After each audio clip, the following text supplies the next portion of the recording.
start our new chapter, that is electric current. Okay, so this is 7 chapter 5 electric current. Okay, so in this chapter what will we have to read about, क्या क्या पढ़ना है हम लोग। पहला तो electric current के बारे में आपको पढ़ाएंगे, that is its introduction part. Next electric current पढ़ाएंगे, that is denoted by I. Resistance पढ़ाएंगे, that is denoted by R.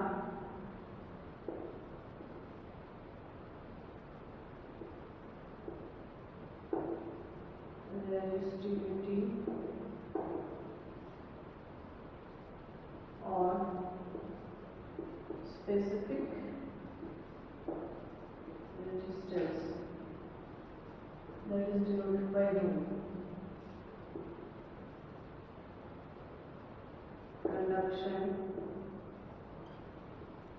Conductance, that is denoted by G. Conductivity or specific conductance,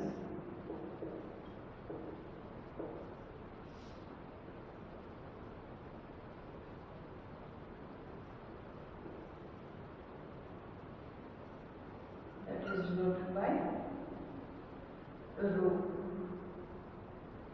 or sigma. This is denoted by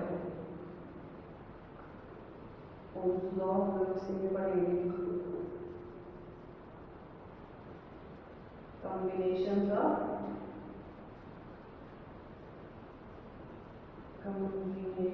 of resistance in which in series and parallel.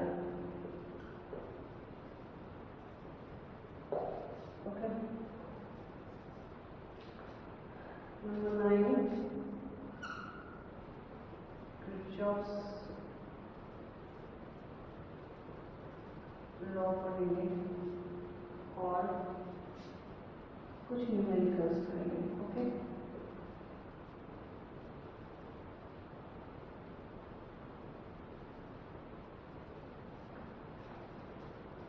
तो ये कुछ topics हो गया जिसको हमको इसमें deal करना है। ठीक है, चैप्टर नंबर 5 में हमें इसे पढ़ना है। तो पहला हमारा है इंट्रोडक्शन पार्ट। इंट्रोडक्शन क्या है? इंट्रोडक्शन में हम पढ़ेंगे कि इलेक्ट्रिक करंट क्या है, कैसे वो प्रोड्यूस हो रहा है, बेसिक कहाँ से वो आ रहा है। ठीक है, जैसा कि हम लोग जानते हैं, क्या जानते हैं,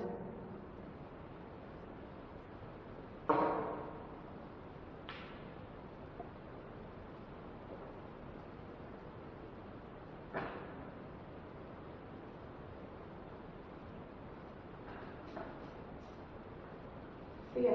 तो इंट्रोडक्शन में हो गया कि एक एटम किस चीज का बना होता है।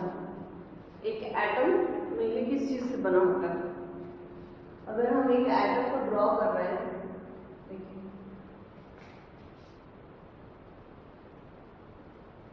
ठीक है,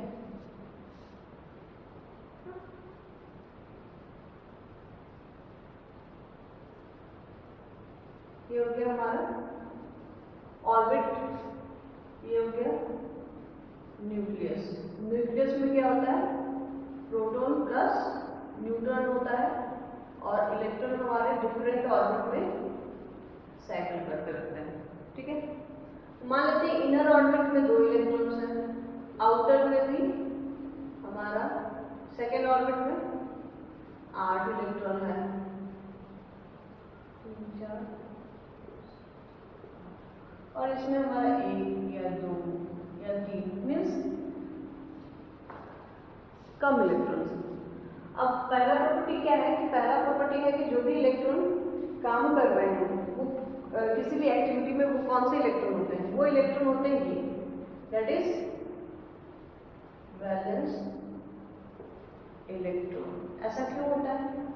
क्योंकि वैलेंस इलेक्ट्रॉन ही ऐसे इलेक्ट्रॉन्स हैं जो लूजली बाउंड होते हैं। किससे?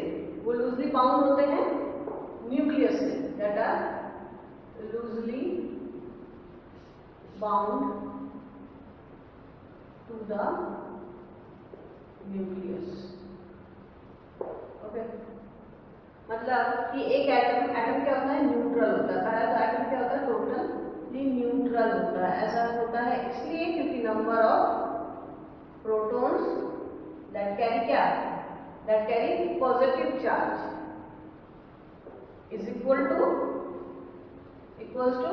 Number of electrons that carry negative charge. और न्यूट्रल तो न्यूट्रल ही है, तो जितना पॉजिटिव है उतना ही नेगेटिव है, तो दोनों तरफ क्या हो जाएगा? पॉजिटिव नेगेटिव एक दूसरे को बैलेंस कर रहा है। इस वजह से क्या है, हमारा एटम जो है वो न्यूट्रल है।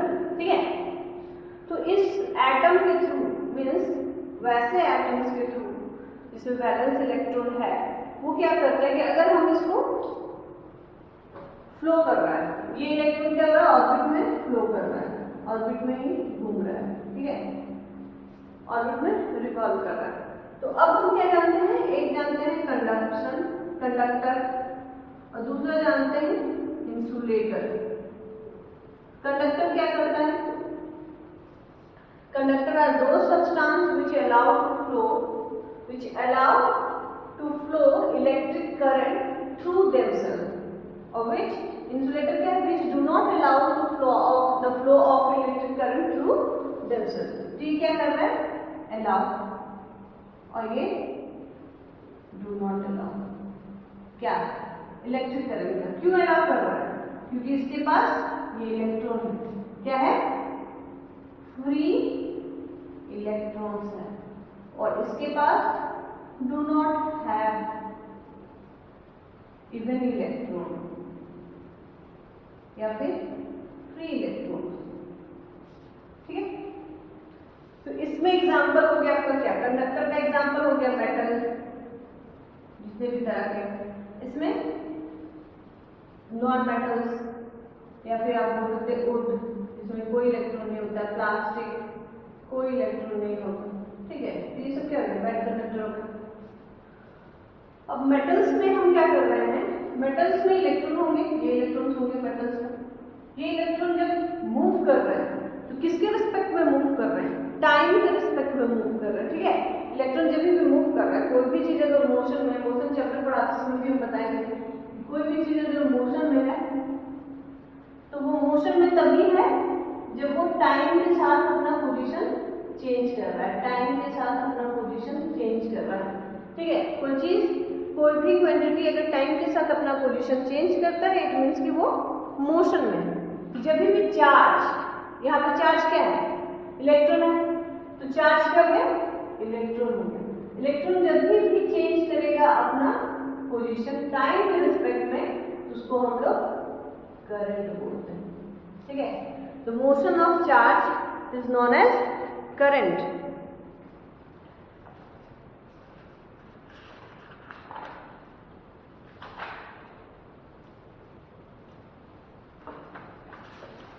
अब देखिए, तो इलेक्ट्रिक करंट में हम क्या बताएं? वैलेंस इलेक्ट्रॉन, क्योंकि वैलेंस इलेक्ट्रॉन को मूव करवाना या उसकी पोजीशन को चेंज करने के लिए बहुत कम एनर्जी चाहिए, क्योंकि वो लूजली बाउंड होता है। किससे? न्यूक्लियस। न्यूक्लियस का बाउंडिंग क्यों? क्योंकि वो पॉजिटिव है। न्यूक्लियस क्या है? पॉजिटिव है, इलेक्ट्रॉन नेगेटिव है, तो फोर्स ऑफ अट्रैक्शन लगेगा। ये न्यूक्लियस इस इलेक्ट्रॉन को किधर खींच रहा है? इधर खींच रहा है। ये न्यूक्लियस इधर खींच रहा है इस इलेक्ट्रॉन को, इसको भी किधर खींच रहा है? इधर खींच रहा है। ये देखो, जो फोर्स पढ़ाया था आपको, क्या पढ़ाया था? Q1 Q2 by r²। ठीक है, तो r क्या है? Distance between them. तो R जितना कम होगा फोर्स ऑफ अट्रैक्शन उतना ज्यादा होगा। तो इंटरनल इलेक्ट्रॉन्स के लिए R क्या है, सबसे कम है, उससे ऊपर वाले ऑर्बिट के लिए R थोड़ा ज्यादा है, लेकिन सबसे बाहर वाले ऑर्बिट के लिए R सबसे ज्यादा है। तो force of interaction, force of attraction क्या हो जा रहा है, कम हो जा रहा है। इसकी वजह से क्या है कि बहुत कम एनर्जी के साथ हम आउटर मोस्ट इलेक्ट्रॉन्स को मोशन दे सकते हैं और उसी मोशन को हम करंट बोलते हैं। समझ में? करंट का मतलब क्या हो गया, motion of charges with respect to time, या फिर rate of change of charge with respect to time is known as current. तो ये हो गया इसका एक इंट्रोडक्शन, ठीक है। अब उसको हम डायग्राम के हेल्प से बताते हैं आपको।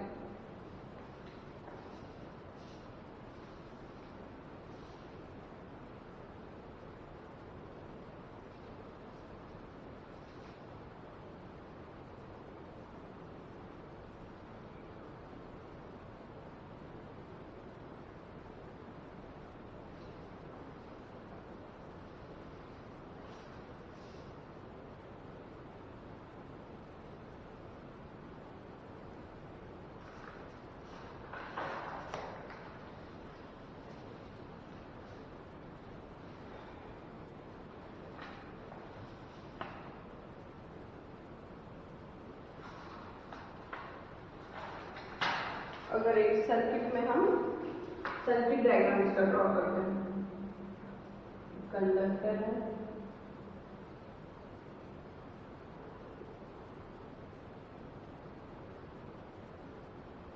उसको हम कनेक्ट कर रहे हैं किसमें, बैटरी में।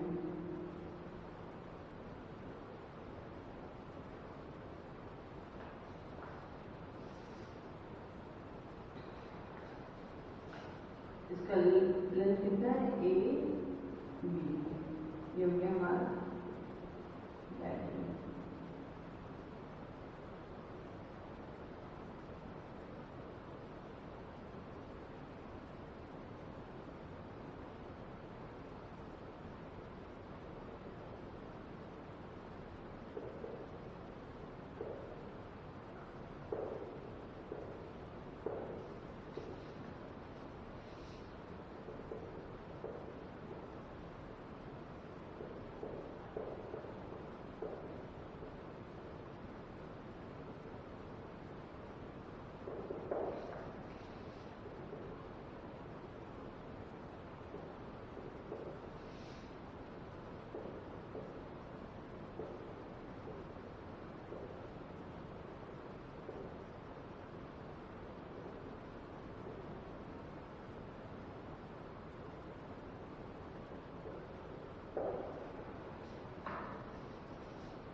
ठीक है। तो अगर एक कंडक्टर लेना है, कंडक्टर में क्या होगा, फ्री इलेक्ट्रॉन्स होगा, ठीक है। तो हम उसको कंडक्टर को क्या किए, बैटरी से कनेक्ट करके, प्लस डिनोट कर रहा है direction of flow of conventional current और ई डिनोट कर रहा है direction of flow of electrons. तो इलेक्ट्रॉन कहाँ से कहाँ मूव करता है, जैसे हम वाटर का एग्जांपल दिए थे कि वाटर हमेशा high pressure means high potential energy to low potential energy flow करता है, मीन्स वो हायर लेवल से लोअर लेवल पे मूव करेगा। वैसे ही पोटेंशियल एनर्जी क्या है कि हायर पोटेंशियल से लोअर पोटेंशियल करंट फ्लो करता है, हायर पोटेंशियल से लोअर पोटेंशियल, ठीक है। तो इलेक्ट्रॉन जो है हमारा क्या कर रहा है, इलेक्ट्रॉन जो है वो लो पोटेंशियल से, ठीक है, देखिए एक करंट का डायरेक्शन ये हम यूजुअली क्या लेते हैं, ये डायरेक्शन लेते हैं, ठीक है। दैट इज इस पोटेंशियल से करंट हो करके और कहाँ मूव करेगा, इस पोटेंशियल पे, ठीक है। ये हो गया कन्वेंशनल करंट जो हम लेते हैं हमेशा, दैट इज ये हमारे पॉजिटिव जो टर्मिनल है उससे लेकर के ये नेगेटिव टर्मिनल तक फ्लो करेगा। लेकिन इलेक्ट्रॉन जस्ट अपोजिट मूव करता है, किसके, flow of conventional current. Conventional current means due to positive charge. जैसे इलेक्ट्रॉन अगर मूव कर रहा है तो इलेक्ट्रॉन की डिफिशियंसी को क्या बोलते हैं हम लोग, होल्स बोलते हैं। और उस होल्स की वजह से अगर इलेक्ट्रॉन की डिफिशियंसी तो होल्स बोलते हैं, आप पहले के चैप्टर में, आने वाले चैप्टर्स में मैं पढ़ाऊंगी, ठीक है। तो इलेक्ट्रॉन, अगर यहाँ एक इलेक्ट्रॉन है, इस इलेक्ट्रॉन को हम निकाल दिए तो क्या बच जाएगा मेरे पास, एक होल बचेगा और ये इलेक्ट्रॉन था। तो ये होल क्या है, यहाँ इलेक्ट्रॉन था, ये क्या था, नेगेटिवली चार्ज था, इलेक्ट्रॉन बाहर चला गया, क्या हो जाएगा, पॉजिटिवली चार्ज हो जाएगा। मान लेते हैं इसको डिफिशियंसी ऑफ इलेक्ट्रॉन। तो उस डिफिशियंसी ऑफ इलेक्ट्रॉन को क्या बोल रहे हैं हम लोग, पॉजिटिव चार्ज बोल रहे हैं। और उसी के मोशन को, उस मोशन, वो मोशन जो क्या है, वो मोशन हमारा इस प्लस टर्मिनल से लेकर के माइनस टर्मिनल से, और इसके जस्ट अपोजिट डायरेक्शन में हमारा इलेक्ट्रॉन का मोशन होता है, मींस माइनस टर्मिनल से प्लस टर्मिनल में। जनरली जो हम यूज करते हैं वो ये डायरेक्शन यूज करते हैं, कन्वेंशनल करंट ऑफ, ठीक है, डायरेक्शन में। तो इलेक्ट्रॉन करंट क्या हो गया, तो इसमें एक हो गया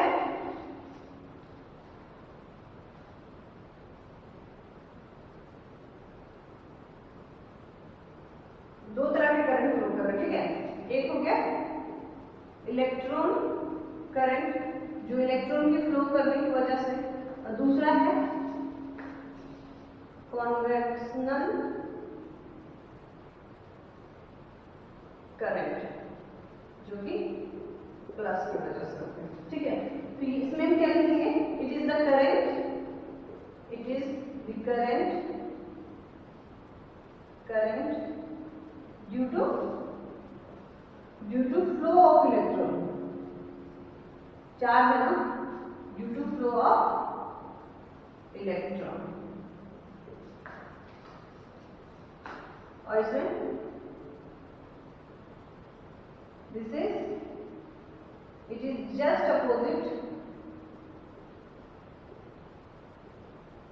opposite to the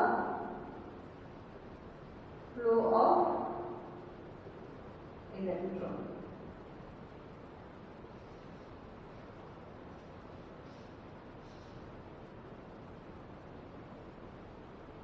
ठीक है, तो यहाँ पे इलेक्ट्रॉन करंट किधर से पास कर रहा है, negative terminal to positive terminal, okay. तो इलेक्ट्रॉन करंट किधर पास करेगा, from negative terminal to positive terminal, that is from B to A, B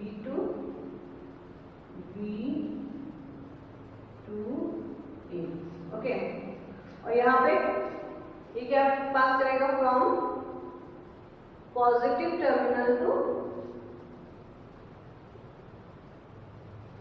to negative terminal, that is क्या है, A टू, ठीक है।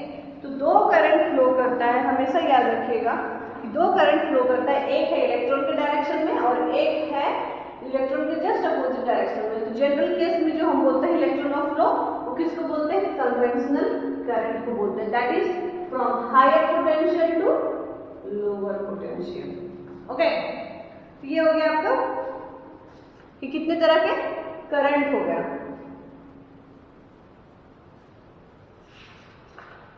और करंट कहाँ से आ रहा है, मेनली करंट कहाँ से आ रहा है, उसका बेस क्या है, उसका बेस है फ्री इलेक्ट्रॉन्स। अगर इलेक्ट्रॉन बहुत ज्यादा मीन्स है एटम में है, पर वो एक तरह से पूरा बाउंडेड है, मीन्स उसके पास वैलेंस इलेक्ट्रॉन नहीं है, तो उसके थ्रू करंट फ्लो करवाना बहुत मुश्किल हो जाएगा, ठीक है। तो उसमें करंट फ्लो करवाने के लिए जो बैटरी सप्लाई लगेगा वो ज्यादा लगेगा, ठीक है। ये बैटरी सप्लाई क्या होगा, उसमें ज्यादा लगेगा, ये हम सेमीकंडक्टर में आपको पढ़ाएंगे, okay.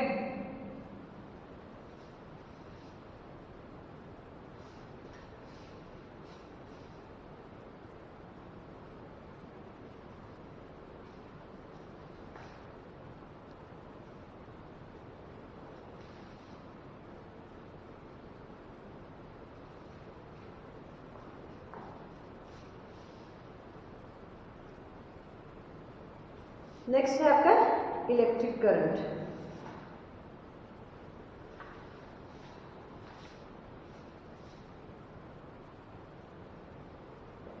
Electric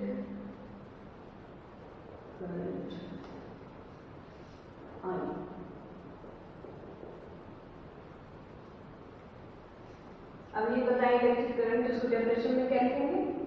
it is defined as the rate of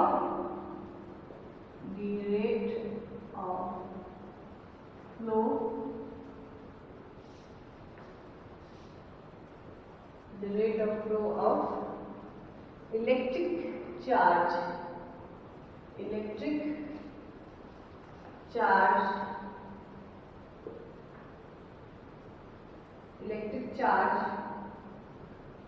through cross section of conducting wire, through cross section of conducting wire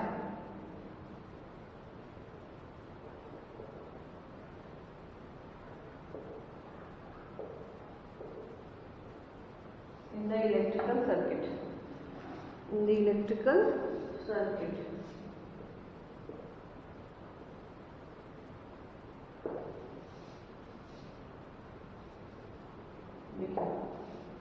electric current क्या है? It is defined as the rate of flow. जहां भी rate लग जाएगा, rate का मतलब ये हो जाता है कि with respect to time electric charge through the cross section of the conducting wire in the electrical circuit. जो सर्किट बनाए थे उसमें उसके जस्ट क्रॉस सेक्शनल एरिया से जो बनाया थे उसी में। तो मान लेते कि ये हमारा एक वायर हमेशा क्या होता है? सिलिंड्रिकल फॉर्म का होता है। तो वायर के थ्रू ये करंट फ्लो कर रहा है, मीन्स चार्ज फ्लो कर रहा है, या इलेक्ट्रॉन ले लीजिए या फिर a positive charge to the electron ले लीजिए। इस चार्ज का फ्लो करंट क्या है?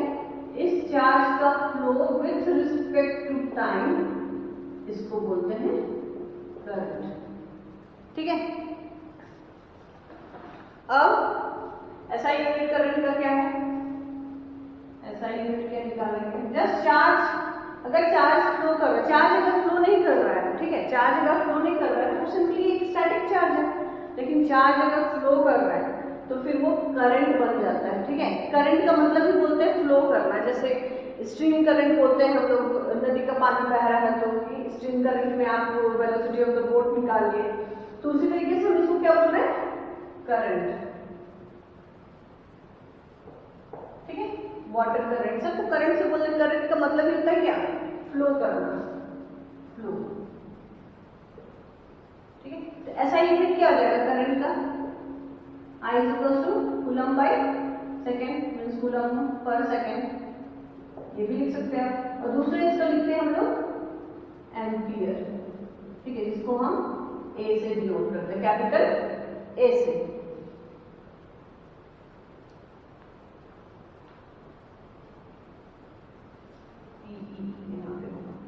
ठीक है, एम्पियर। तो ये हो गया आपका करंट। ठीक है। अब अगर हम 1 एम्पियर को डिफाइन करना चाहते हैं तो 1 एम्पियर कितना होगा? 1 coulomb by 1 second, 1 coulomb by 1 second. मतलब कि 1 coulomb of charge, 1 coulomb of charge, ठीक है, फ्लो कर रहा है इस कंडक्टर के थ्रू पर unit time. The flow of, ऐसे खुद से लिख सकते हो, the flow of 1 coulomb of charge है ना, 1 coulomb of charge through cross section of wire in 1 second. ठीक है, this is called as 1 ampere. जो लिखा है, जो फॉर्मूला में हमको जस्ट वो क्या करना है, वर्ड्स में लिख देना है। ये हो गया 1 कूलम का। अब 1 कूलम में कितना चार्ज आता है?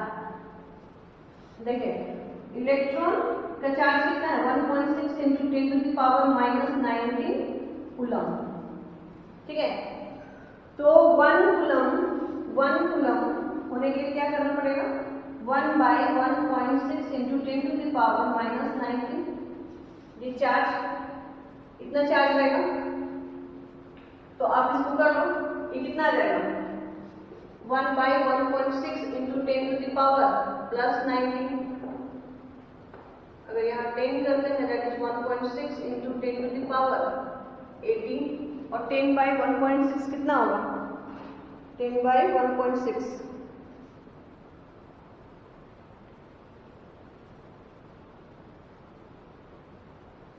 that is 6.25 that is 6.25 into 10 to the power 18 इतना चार्ज ठीक है।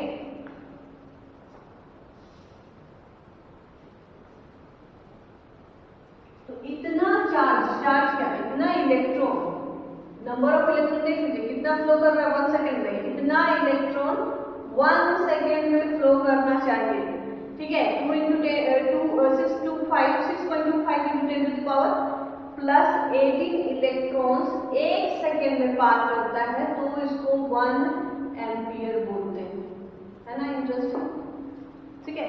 मीन्स कि जो चार्ज है वो बहुत छोटा है इलेक्ट्रॉन का जो चार्ज है देखो कितना है -19 कूलम है ये बहुत छोटा हो गया ना 1 कूलम में कितना चार्ज आ गया 1 कूलम में चार्ज आपका आ गया 6.25 into 10 to the power plus 18 ठीक है। तो इतना चार्ज पास करना चाहिए 1 सेकेंड में उसको हम बोलेंगे 1 एम्पियर ओके। तो यहां तक क्लियर हो गया आपको ये था इलेक्ट्रिक करंट। अब इसमें भी इलेक्ट्रिक करंट दो तरह के होते हैं DC current AC current. DC में जिसमें टाइम वेरी करता है पर लीनियर वेरी कर रहा है या फिर कांस्टेंट वेरी कर रहा है।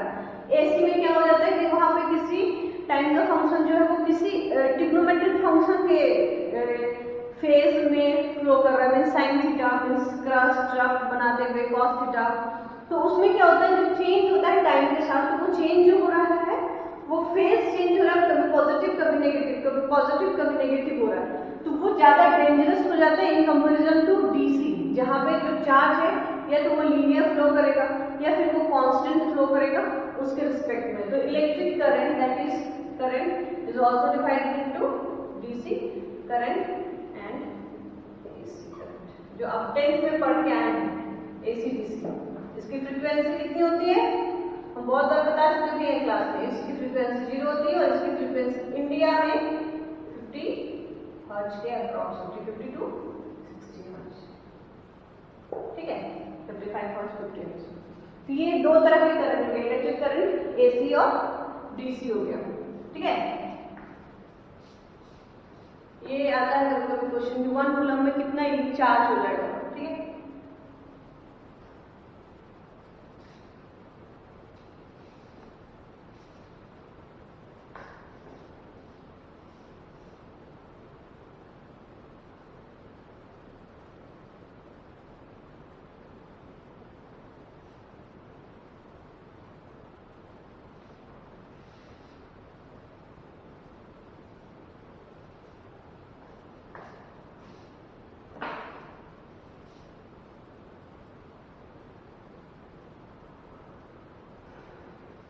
नेक्स्ट है आपका resistance.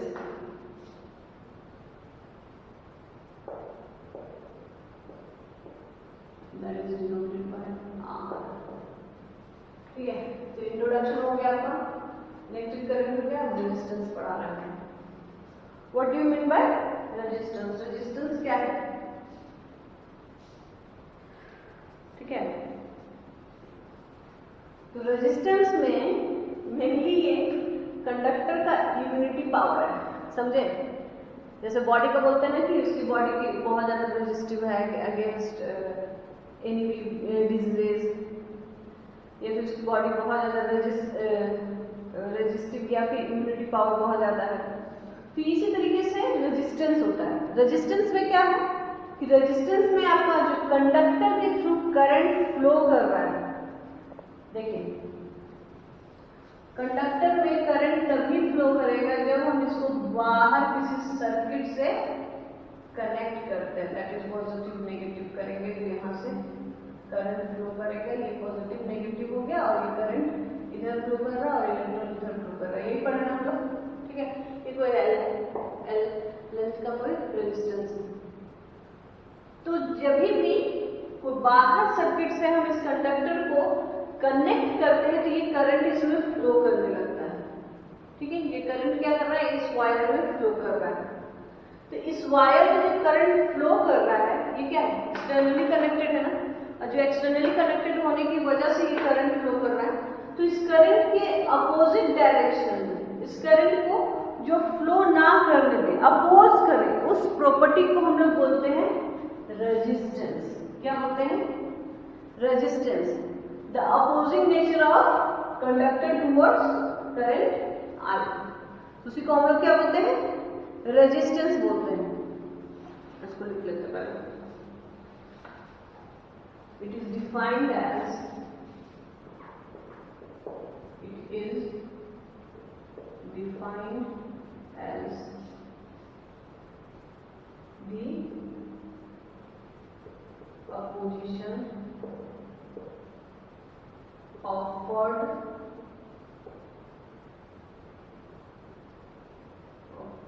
by a material to the flow of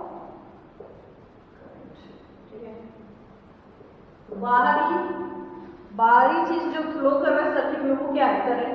और जो इंटरनल प्रॉपर्टी है वो क्या ऑफर कर रहा है? Opposition to this conductivity, that is called resistance. अब रेजिस्टेंस बहुत ज्यादा होगा तो करंट फ्लो करना बिल्कुल भी मुश्किल है। रेजिस्टेंस बहुत ज्यादा होगा मीन्स आर की वैल्यू डिनोट क्या कर रहे हैं? आर से। अगर आर का वैल्यू बहुत ज्यादा होगा मीन्स मोड होते होते होते होते वो गए इन्फिनाइट करते हैं आइडियल केस में, तो कंडक्टिविटी जो करंट का फ्लो है वो लेस होते होते होते होते जीरो हो जाएगा। ठीक है, मीन्स करंट फ्लो ही नहीं करेगा कंडक्टर में। समझ में?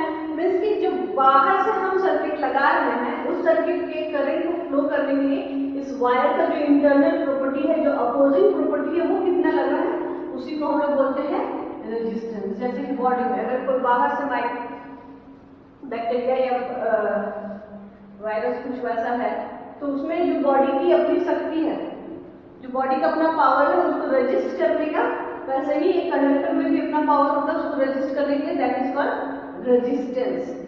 ठीक है, तो रेजिस्टेंस बहुत ज्यादा है तो करंट का फ्लो क्या होगा? बिल्कुल भी कम हो जाएगा। रेजिस्टेंस कम है तो करंट का फ्लो ज्यादा हो जाएगा। ये हीट चैप्टर में हम आपको पढ़ाए थे, हीट चैप्टर में पढ़ाए थे कि के का वैल्यू, के क्या था? Thermal conductivity. अगर ये ज्यादा है तो फ्लो करेगा, कंडक्टर हो जाएगा, कम है तो इंसुलेटर हो जाएगा। वैसे ही आर अगर कम है, बहुत कम है, लेस है, तो ये क्या है? कंडक्टर की तरह काम करेगा। लेकिन आर का वैल्यू तो बहुत ज्यादा है, ठीक है, तो वो क्या बॉडी काम करेगा? इंसुलेटर की तरह काम करेगा। मीन्स वो अलाउ ही नहीं करेगा, डू नॉट अलाउ और it's allow the flow of current through them. तो ये रेजिस्टेंस का मतलब हो गया कि रेजिस्टेंस जो अपोजिंग नेचर है, जो जस्ट अपोजिंग नेचर प्रोवाइड कर रहा है किसके लिए? फ्लो ऑफ करंट के लिए, उसी को हम रेजिस्टेंस बोल रहे हैं। ठीक है,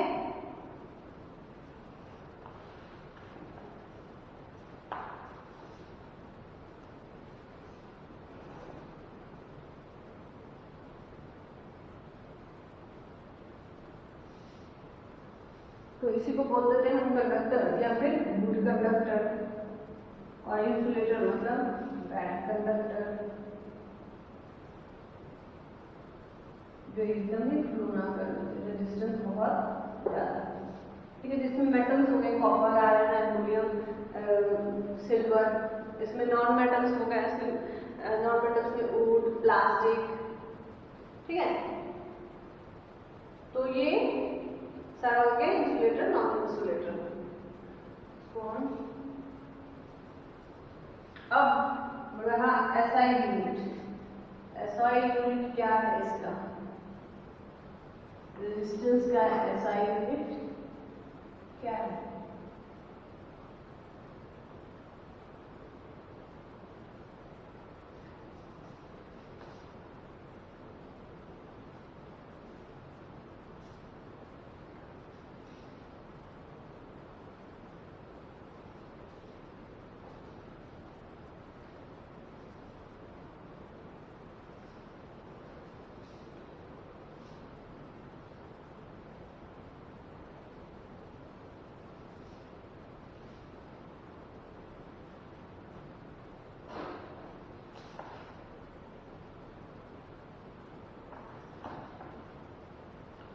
रेजिस्टेंस कैसा यूनिट बताएंगे, बाद में बताएंगे, ठीक है। अभी किस किस फैक्टर पे डिपेंड करता है, अच्छा छोड़ो, देखो रेजिस्टेंस पढ़ लिया ना, रेजिस्टेंस के बाद हम पढ़ाते हैं आपका ओम्स लॉ, उसके बाद बताएंगे कि रेजिस्टेंस कैसा यूनिट क्या है और ये किस किस फैक्टर पे डिपेंड करता है, तो उससे पढ़ना आसान हो जाएगा। ओम्स लॉ, रेजिस्टेंस जानते हैं, ओम्स लॉ क्या है उसको डिफाइन करते हैं।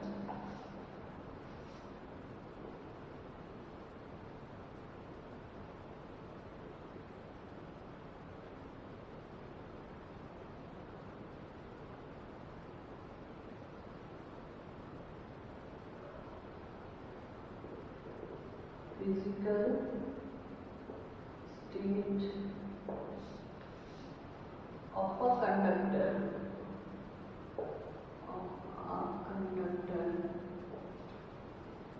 कंडक्टर क्या क्या फिजिकल स्टेट हो सकते हैं, जैसे मटेरियल, ठीक है, मटेरियल, लेंथ, एरिया, टेम्परेचर, ये सबको क्या रखना है, कांस्टेंट रखना है, दैट आर सेम, सेम का मतलब हो गया क्या, constant. The physical state of a conductor are same, physical state क्या क्या हो गया, material, length, area, temperature, remaining the same are same, remaining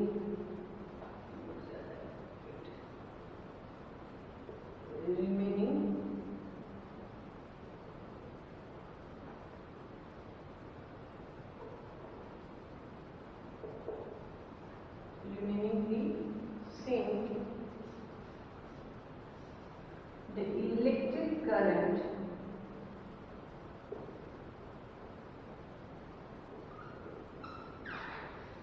flowing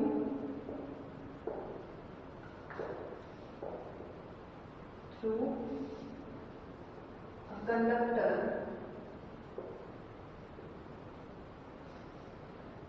is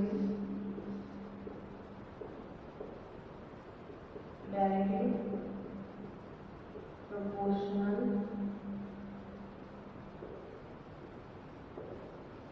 to the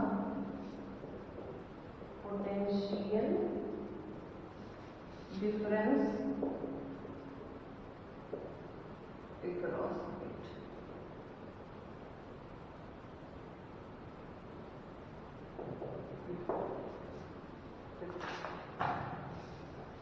इसका स्टेटमेंट, ओम्स लॉ पढ़ने के बाद फिर से हम लोग रेजिस्टेंस पे बैक होंगे उसके यूनिट से, ठीक है।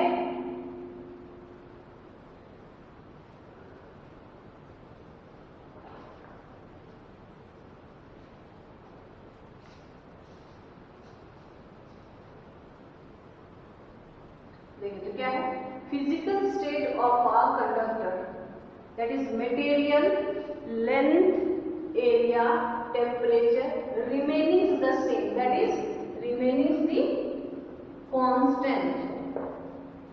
The electric current flowing through a conductor is directly proportional to the potential difference across it. Potential difference जैसे हम लोग वोल्टेज बोलते हैं ना, वो रॉन्ग है, हमेशा वहां क्या बोलना चाहिए, पोटेंशियल डिफरेंस। जो 220 वोल्टेज या 440 वोल्टेज है, कोई वोल्टेज बोलते हैं, that is not the voltage, is the unit, और उसको वोल्टेज जो बोलते हैं वो हम लोग उसको पोटेंशियल डिफरेंस बोलना चाहिए, क्योंकि उतना पोटेंशियल डिफरेंस वो मेंटेन कर रहा है, जितना ज्यादा पोटेंशियल डिफरेंस होगा उतना ज्यादा फ्लो ऑफ करंट होगा, इसलिए क्या बोलते हैं 440 वोल्ट 220 वोल्ट, तो 440 वोल्ट में ऑफकोर्स करंट ज्यादा होगा, करंट वैल्यू बढ़ जाएगी।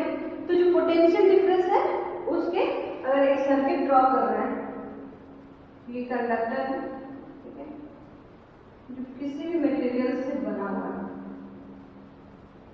इसको हम एक सर्किट में लगाएं, इसमें पॉजिटिव नेगेटिव, पॉजिटिव नेगेटिव, ये प्लस ये माइनस, ठीक है। अब ये जो कंडक्टर है, तो ये कंडक्टर का जो प्रॉपर्टीज है वो कौन कौन सी प्रॉपर्टी? ये मटेरियल चेंज नहीं होना चाहिए, इस मटेरियल का लेंथ चेंज नहीं होना चाहिए, इस मटेरियल का एरिया क्रॉस सेक्शनल एरिया भी चेंज नहीं होना चाहिए, और इस मटेरियल का टेम्परेचर भी चेंज नहीं होना चाहिए। ये 4-5 फिजिकल क्वांटिटीज कांस्टेंट रखने के बाद इसमें जो करंट फ्लो करेगा, कौन सा current? Conventional current. Conventional current that is electric current. Electric current is through the conductor is directly proportional to the potential difference across it. To the potential difference across it, that is V. तो क्या क्या constant? इसमें बहुत important है, 3 ही line है कि क्या constant रखना है? Electric current is directly proportional to potential difference, तो I is directly proportional to V।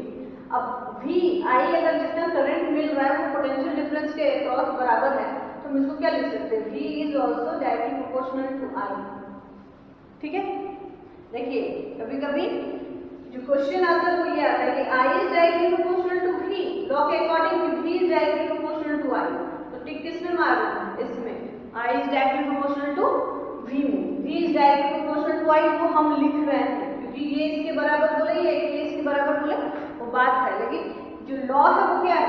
I is directly proportional to V है, तो V इज इक्वल टू एक कांस्टेंट लगाएंगे दैट इज कांस्टेंट R और I, V is equal to I R। ठीक है, तो ये कांस्टेंट जो है, ये कांस्टेंट जो हम लगा रहे हैं यहाँ पे, दैट इज इसको अगर एक्सटेंड करते हैं V is equal to a constant into I, तो ये R क्या है? R is a constant known as resistance of the material। Means क्या है कि जब भी हम इस 4-5 फिजिकल क्वांटिटीज को कांस्टेंट रखेंगे और करंट फ्लो कर रहा है किसी कंडक्टर के थ्रू, तो उसका रेजिस्टेंस क्या आएगा? उसका रेजिस्टेंस भी कांस्टेंट हो, चेंज नहीं करेगा। तो इसके थ्रू, ओम्स लॉ के थ्रू ही हम क्या किए? ओम्स लॉ के थ्रू ही यहाँ पे दिए हैं, ओम्स लॉ के थ्रू ही हम यहाँ पे एक कांस्टेंट डिफाइन किया दैट इज रेजिस्टेंस। तो इस रेजिस्टेंस का यूनिट क्या लिखते हैं हम लोग? इस रेजिस्टेंस का यूनिट हम लिखते हैं ओम। यूनिट क्या रहेगा? SI unit. SI unit resistance का क्या रहेगा? ओम, जिसको डिनोट करते हैं हम लोग ऐसे। ठीक है, तो ये था constant known as the resistance. तो ये हमारा हो गया क्या कि ओम्स लॉ का डेफिनेशन हो गया और डायग्राम हो गया।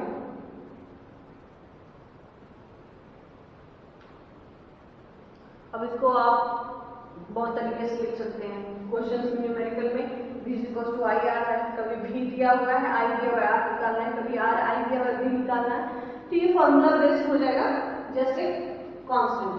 तो अब आपको यहाँ से ओम्स लॉ से क्या सीखें? ओम्स लॉ से आप सीखें कि रेजिस्टेंस जो यहाँ पे कांस्टेंट एक इंट्रोड्यूस हो रहा है, उस कांस्टेंट का नाम हम ओम्स लॉ से ही ओम डाले हैं, और वो ओम्स लॉ, ओम लॉ से लॉ के अकॉर्डिंग ओम हो गया इसका यूनिट।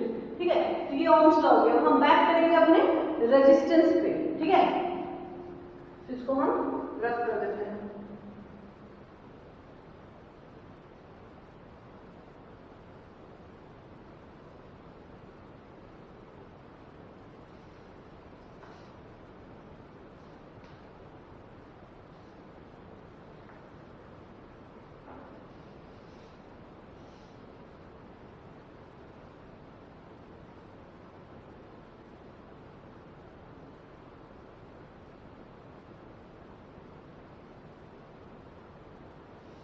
ओके, तो क्या रेजिस्टेंस क्या है?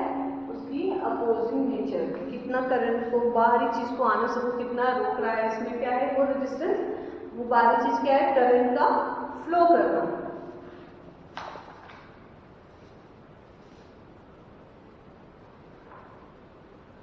तो ऐसा यूनिट क्या पढ़ लिया? ओम पढ़ लिया, इसको इससे डिनोट करते हैं। ठीक है, तो V is equal to I R पढ़े ओम्स लॉ के अकॉर्डिंग, तो R क्या हो जाएगा? R is equal to V by I, और इसको क्या लिख सकते हैं? Voltage that is volt by ampere. ठीक है, V by I। 1 ohm is equals to 1 volt by 1 ampere.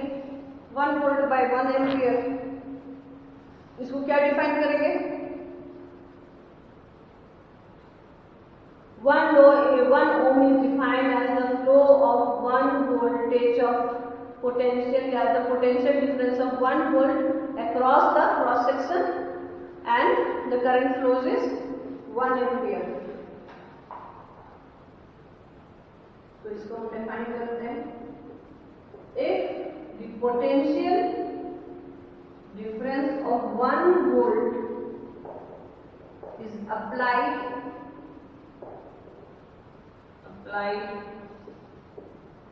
across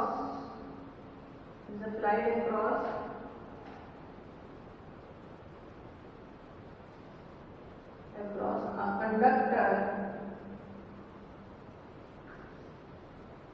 and it produces a current of 1 ampere through it,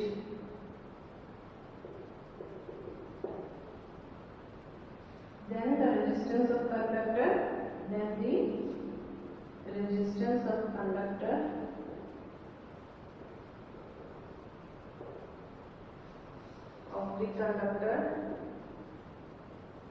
is said to be क्या? 1 unit मिलती है। ठीक है, means अगर potential difference हम across the conductor कितना maintain कर रहे हैं? 1 वोल्ट, तो ये कितना प्रोड्यूस करेगा करंट? 1 एम्पियर का। और 1 एम्पियर का करंट अगर 1 वोल्ट के सर्किट में फ्लो कर रहा है तो उसकी रेजिस्टेंस कितना होगी? 1 ओम हो जाएगा। ठीक है, तो ये हो गया आपका रेजिस्टेंस। अब इसके आगे हम पढ़ेंगे कि कौन कौन से फैक्टर्स पे डिपेंड करता है। ये हो गया रेजिस्टेंस। ठीक है, अब इसके आगे पढ़ेंगे कि कौन कौन से फैक्टर्स पे डिपेंड कर रहा है रेजिस्टेंस। ये बहुत ये आप बोल सकते हैं कि इसकी अपनी इंटरनल प्रॉपर्टी होती है। हर कंडक्टर का रेजिस्टेंस अलग अलग होगा और ये इसका कंडक्टर का क्या होगा? इंटरनल प्रॉपर्टी होगा, जो कि डिपेंड कर रहा है किस पे? जो डिपेंड कर रहा है इलेक्ट्रॉन के पोजीशन पे, जो डिपेंड करता है इलेक्ट्रॉन के फ्लो पे। ठीक है, और दूसरा चीज, इस रेजिस्टेंस को के लिए हमको वेरिएबल करंट देना, इलेक्ट्रिक फील्ड लगा करके इससे हम ऊपर हो सकते हैं, या फिर हम वोल्टेज इंक्रीज करेंगे तो रेजिस्टेंस डिक्रीज कर जाएगा। ठीक है, तो ये हम देखेंगे। और ये रेजिस्टेंस है ना, ये रेजिस्टेंस करंट पे भी टेम्परेचर पे भी डिपेंड करता है। इसलिए ओम्स लॉ में हम लोग टेम्परेचर को क्या कहते हैं? कांस्टेंट मान लिए थे। ओके, ये हो गया रेजिस्टेंस। अब इसका फैक्टर्स देख लेते हैं हम लोग।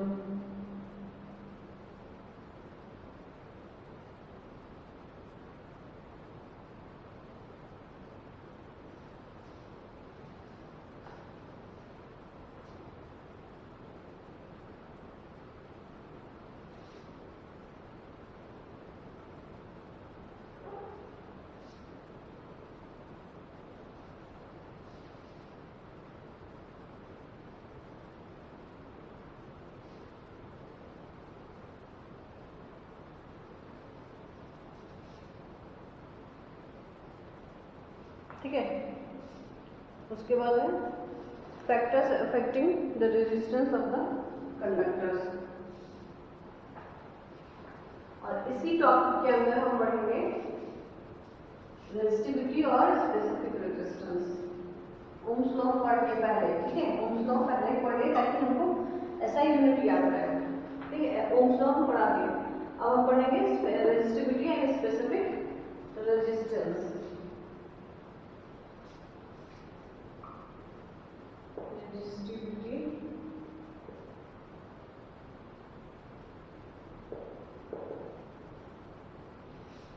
और specific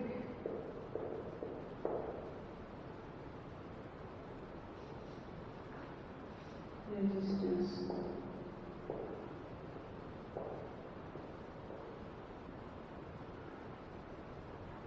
That is not by rho, उसको rho बोलते हैं. चलिए अब देखते हैं रेजिस्टिविटी कैसे आता है. तो इसके पहले फैक्टर्स पढ़ते हैं. Factors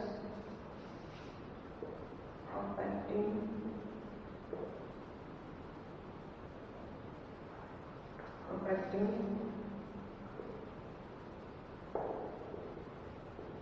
resistance of a conductor.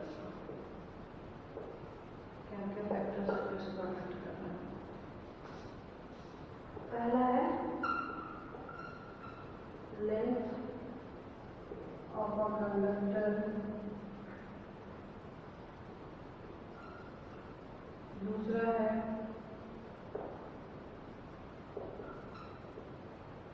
Cross section area of the conductor.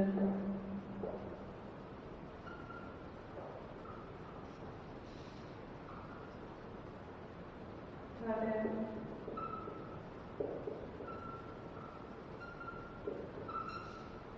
Temperature of the conductor.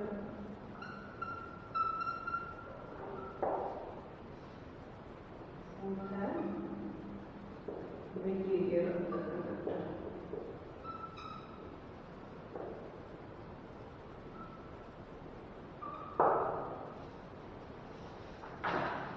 देखिए ओम्स लॉ में हम इसकी चारों कांस्टेंट मांगे थे. ठीक है. अगर ये वैरी करेगा तो factors which are affecting the resistance, अगर ये वैरी कर गया तो कंडक्टर क्या हो जाएगा, कंडक्टर का रेजिस्टेंस क्या हो जाएगा, वेरिएबल हो जाएगा. तो वो वेरिएबल होगा तो ओम्स लॉ क्या फॉलो ही नहीं करेगा. ओम्स लॉ फॉलो करने के लिए जो चारों प्रॉपर्टीज है वो चारों को कांस्टेंट होना पड़ेगा. और वो कांस्टेंट रहा तो रेजिस्टेंस हमारा कांस्टेंट रहेगा किसी भी कंडक्टर में. तो आइडियल केस है हमारा ओम्स लॉ.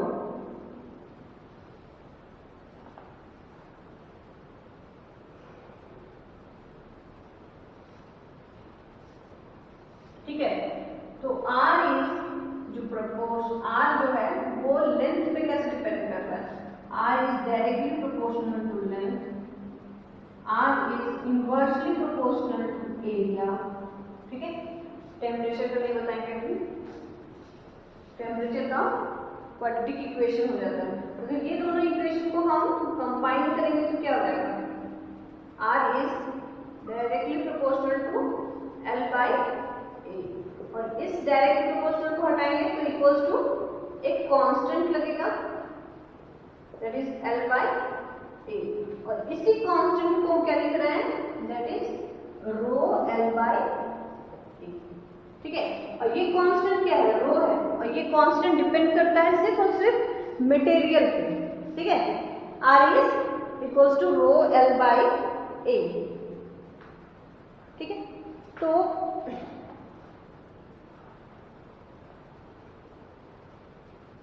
देखिए अब जो मटेरियल का इंटरनल प्रॉपर्टी बताया था तो मटेरियल सिर्फ और सिर्फ मटेरियल पे डिपेंड कर रहा है. ये दो material of the conductor that is रो.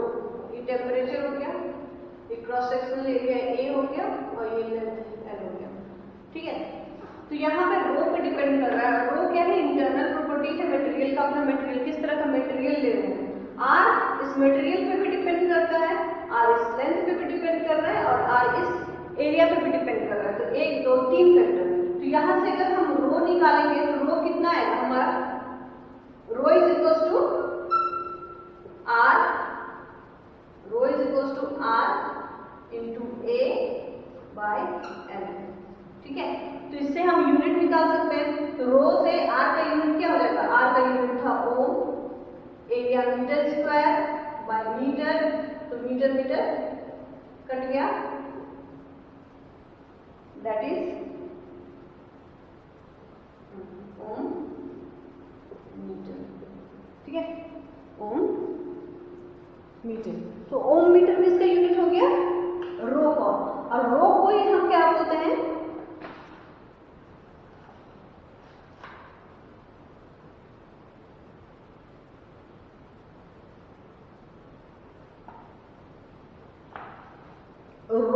ही हम बोल रहे हैं, इस कांस्टेंट रो को ही हम बोलते हैं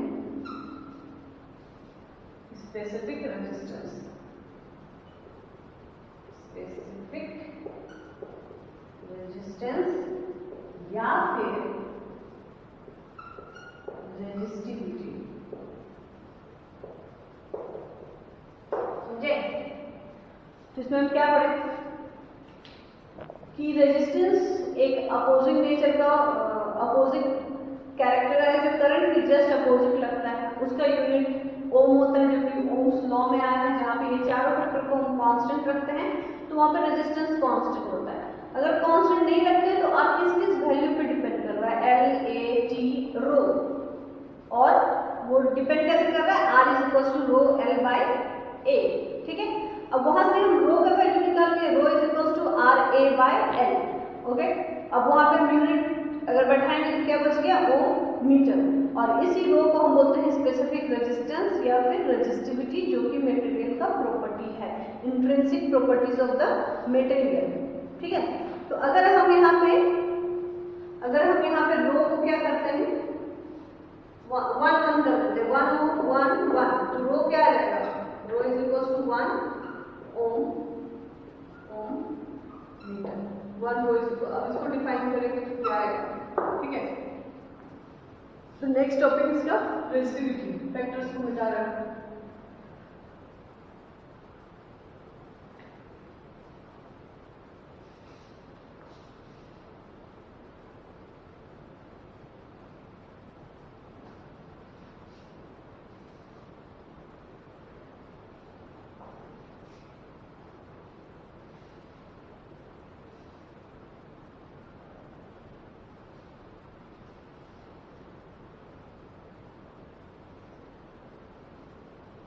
ठीक है,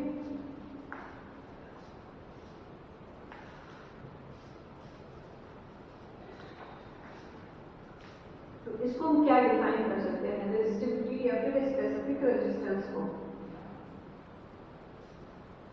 it is defined as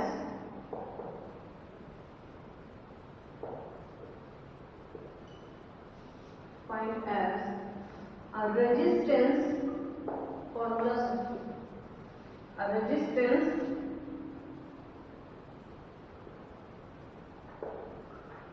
of a wire of unit, means unit मतलब क्या, 1 metre length and unit cross section and unit is 1 meter square cross section,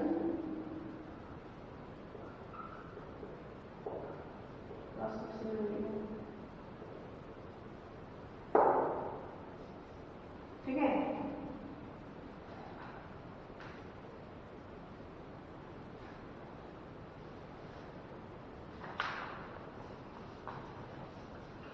So resistivity and specific resistance rho, it is defined as the resistance of a wire of unit 1 meter length and 1 meter square of cross sectional area। तो क्या हो जाता है ये rho, अगर r into 1 metre square by 1 metre है, तो ये क्या बचेगा, r is equal to rho is equal to r।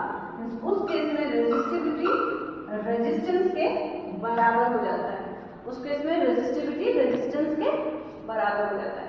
Means material का जो रेजिस्टिविटी है, जो मटेरियल इस पर डिपेंड कर रहा था, वो उसके रेजिस्टेंस के बराबर हो जाएगा। ठीक है, तो ये हो गया आपका रेजिस्टिविटी एंड रेजिस्टेंस। अब हम आपको पढ़ाएंगे कंडक्टेंस। ठीक है, ये समझ में आ गया what do you mean by resistivity and specific resistance.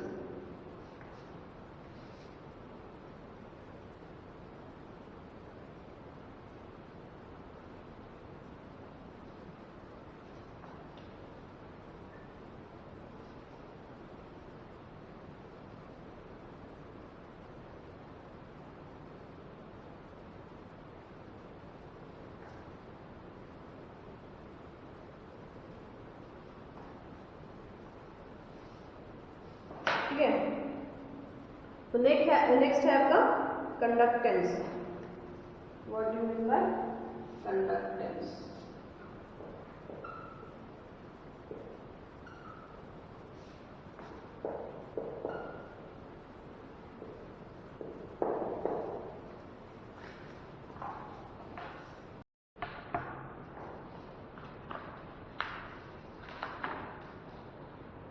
ठीक है, कंडक्टेंस क्या है? That is G, it is defined as the, देखो वहां रेजिस्टेंस पड़े था ना, यहाँ क्या है? Conductance. It is defined as the reciprocal of resistance. Simply और कुछ भी नहीं, जस्ट अपोजिट. क्योंकि रेजिस्टेंस क्या कर रहा है? इसके यूज बताएंगे. रेजिस्टेंस क्या कर रहा है? फ्लो ऑफ करंट रोक रहा है. ये कहां से आएगा? ये कंडक्टर से आएगा. तो ये क्या कर रहा है? उसको अलाउ करेगा. तो जस्ट अगर रेजिस्टेंस कम होगा तो कंडक्टिविटी ज्यादा होगा, और अगर रेजिस्टेंस ज्यादा होगा तो कंडक्टिविटी कम होगा. ठीक है, कंडक्टेंस कम होगा. तो यूनिट क्या हो जाएगा? यूनिट ऑफ कंडक्टेंस क्या है? दैट इज पर ओम. और इसी को हम लिखते हैं ऐसा यूनिट में. इसी को क्या लिखते हैं हम? सेवन. ठीक है, बहुत इंटरेस्टिंग है. देखो सेवन, और इसको डिनोट करते हैं हम एस से, या फिर ओम के जस्ट रिवर्स. ओम को किससे लिखते हैं? ठीक है, और इसको जस्ट रिवर्स लिखेंगे एम एच ओ. ठीक है, ठीक है, इसको लिखेंगे क्या हम? देखो क्या क्या लिख रहे हैं इसको. एम एच ओ, इसको डिनोट करेंगे हम इससे, या फिर जस्ट अपोजिट. ठीक है, समझ में आया? कितने तक अपोजिट है ये यूनिट से ही पता चल रहा है. ओम को इन्वर्स करके, फिर इसको भी इन्वर्स करके, और इसको ऐसा ही यूनिट में क्या लिखते हैं? सिमिलर लिखते हैं. तो वैसे ही हमारे पास एक और है, वो है कंडक्टेंस. हो गया. वो एक और है, वो है कंडक्टिविटी.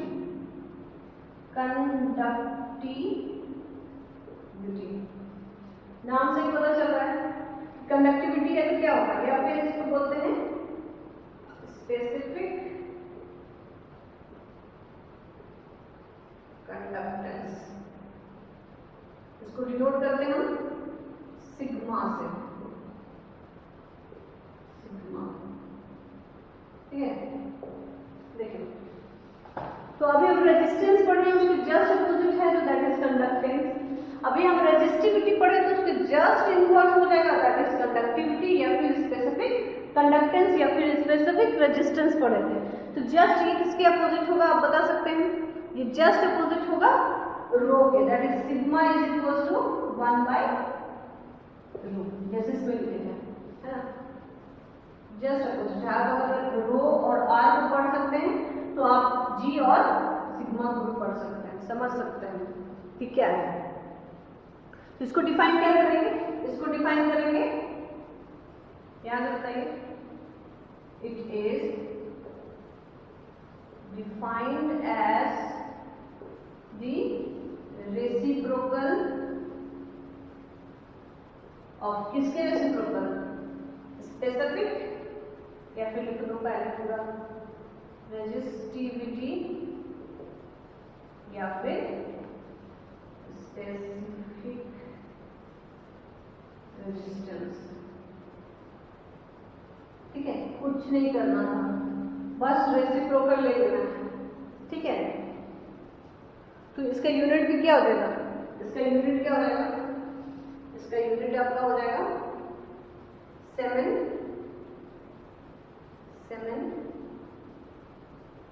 पर मीटर. ठीक है, देखो इसका क्या था? इसका आपका था ओम्स मीटर. ये जस्ट अपोजिट होगा तो क्या आ जाएगा? इसको ऐसे भी लिख सकते हैं M H O metre inverse.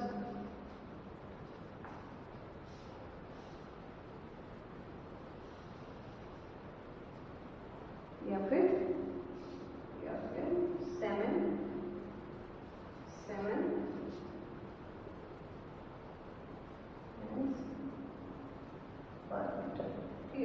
तो ये इसका हो गया एसआई यूनिट। मतलब कहने का है कि अगर रेजिस्टेंस है किसी भी बॉडी में तो उसका क्या होगा, कंडक्टेंस भी होगा जस्ट अपोजिट। अगर रेजिस्टिविटी है किसी मटेरियल में तो उसके लिए कंडक्टिविटी होगा जस्ट अपोजिट। मींस वो कितना कंडक्ट कर सकता है। अगर ये बहुत कम होगा, अगर रेजिस्टेंस बहुत ज्यादा होगा तो बहुत ज्यादा कंडक्ट कर सकता है, अगर ये बहुत ज्यादा होगा तो ये कम हो जाएगा। वैसे ही अगर रेजिस्टिविटी मटेरियल का क्या होगा, ज्यादा होगा तो इसका कंडक्टिविटी कम होगा, और अगर ये कम होगा तो ये ज्यादा होगा, क्योंकि inversely proportional to each other है। तो कुछ नहीं था, आप रेजिस्टेंस जानते हैं, आप रेजिस्टिविटी जानते हैं, तो आप आराम से कंडक्टेंस और कंडक्टिविटी जान सकते हैं। यूनिट जानते हैं तो आप यूनिट भी निकाल सकते हैं। ठीक है, ये पूरा का पूरा था आपका कंडक्टेंस एंड कंडक्टिविटी। तो आज हम लोग क्या क्या पढ़ेंगे, आज हम लोग पूरा का पूरा इलेक्ट्रिक करंट चैप्टर में इंट्रोडक्शन पढ़ेंगे कि एटम्स के अंदर अगर इलेक्ट्रॉन फ्लो कर रहा है, कौन सा electron, mainly valence electron. Conductivity is mainly due to valence electron. याद रखना है, कोई भी काम अगर हो रहा है तो वो सिर्फ वैलेंस इलेक्ट्रॉन करता है। जो इनर ऑर्बिट इलेक्ट्रॉन है वो किसी काम के नहीं है उस चीज में। ठीक है, क्योंकि वो स्टेबल है, स्टेबल चीज कोई काम नहीं करता, अनस्टेबल चीज काम करता है। ठीक है, तो इंट्रोडक्शन में पढ़ेंगे, करंट पढ़ेंगे। करंट क्या था, फ्लो ऑफ चार्ज पर यूनिट टाइम। रेजिस्टेंस मींस कितना वो रेजिस्टेंस ऑफर कर रहा है, अपोजिंग नेचर ऑफर कर रहा है किसके लिए, करंट के लिए। रेजिस्टिविटी और कंडक्टिविटी पढ़ा है, सॉरी स्पेसिफिक रेजिस्टेंस पढ़ा। कैसे, जो फैक्टर्स है, जो फैक्टर्स पे रेजिस्टेंस डिपेंड कर रहा था उनसे फैक्टर्स हैं। इन रेजिस्टिविटी का जो कांस्टेंट है वो मटेरियल का निकला। ये रेजिस्टेंस, ये कंडक्टेंस जस्ट अपोजिट है किसके, रेजिस्टेंस के, और रेजिस्टिविटी जस्ट अपोजिट है कंडक्टिविटी के। तो ये भी पढ़ लिए। और ओम्स लॉ में पढ़ लिए कि अगर सारे फैक्टर्स को जिस पे रेजिस्टेंस डिपेंड कर रहा है उन सारे को अगर कांस्टेंट रखें तो खुद रेजिस्टेंस कांस्टेंट हो जाता है। उससे एक बड़ा सा इक्वेशन हमारा आता है V equals to I R। Equation बड़ा नहीं है, इक्वेशन 3 वर्ड्स का है, 3 लेटर्स का है। ठीक है, लेकिन ये बहुत काम कर रहा है। तो V equals to I R। तो आज के लिए हम लोग इतना ही पढ़ेंगे। कल हम सीखेंगे इसमें कि अगर रेजिस्टेंस पैरेलल और सीरीज में कनेक्ट करते हैं, पैरेलल और सीरीज में जैसे कल कैपेसिटर को किए थे, जैसे पहले वाले क्लास में कैपेसिटर की तरह सीरीज और पैरेलल में करेंगे तो इसका कॉम्बिनेशन क्या आएगा, फिर किरचॉफ्स लॉ पढ़ेंगे, उसका एप्लीकेशन और न्यूमेरिकल, उसके बाद कल चैप्टर कंप्लीट हो जाएगा हमारा चैप्टर। ठीक है, तो ये हो गया आज के लिए पूरा।